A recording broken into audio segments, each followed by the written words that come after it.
статистиканың қызметін көрсететін болады. Ол жасылды көргенде жүреді, қызылды көргенде тоқтайды.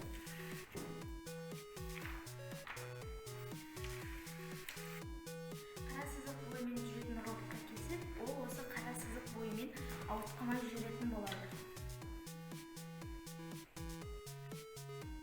Егер ол басқа түстерді көретін болса, үлкен моторға әсер етеді.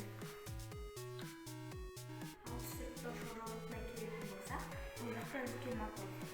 Бұл осының бұлай-бұлай қозғалуына көмектесетін болады. Бұл жақта жанасу датчигі тұр. Бұл бұлай қарай кетіп қалмауына көмектесетін болады. Және бұл жақта түс датчигі тұр. Ол түстерді оқып, есте сақтайды.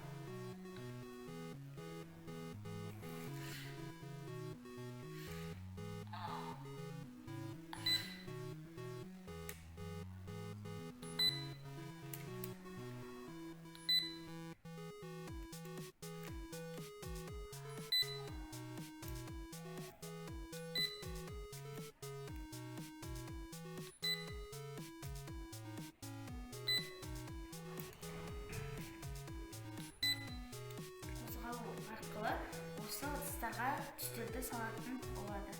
Ал түстерді оқитын роботтың бағдарламасына келсек, қайталау циклінің ішінде мотор, түс датчигін қызыл түске ауыстырамыз. Түс датчигін қызыл түске ауыстырғанда мотор өшеді. Түс датчигін жасыл түске ауыстырамыз.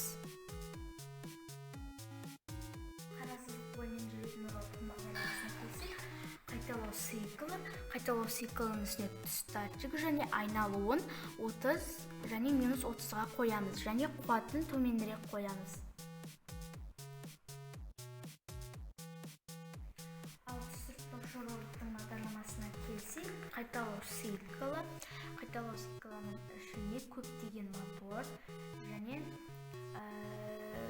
математикалық блок. Бұл бағдарламаны Lego сайтынан алуға болады.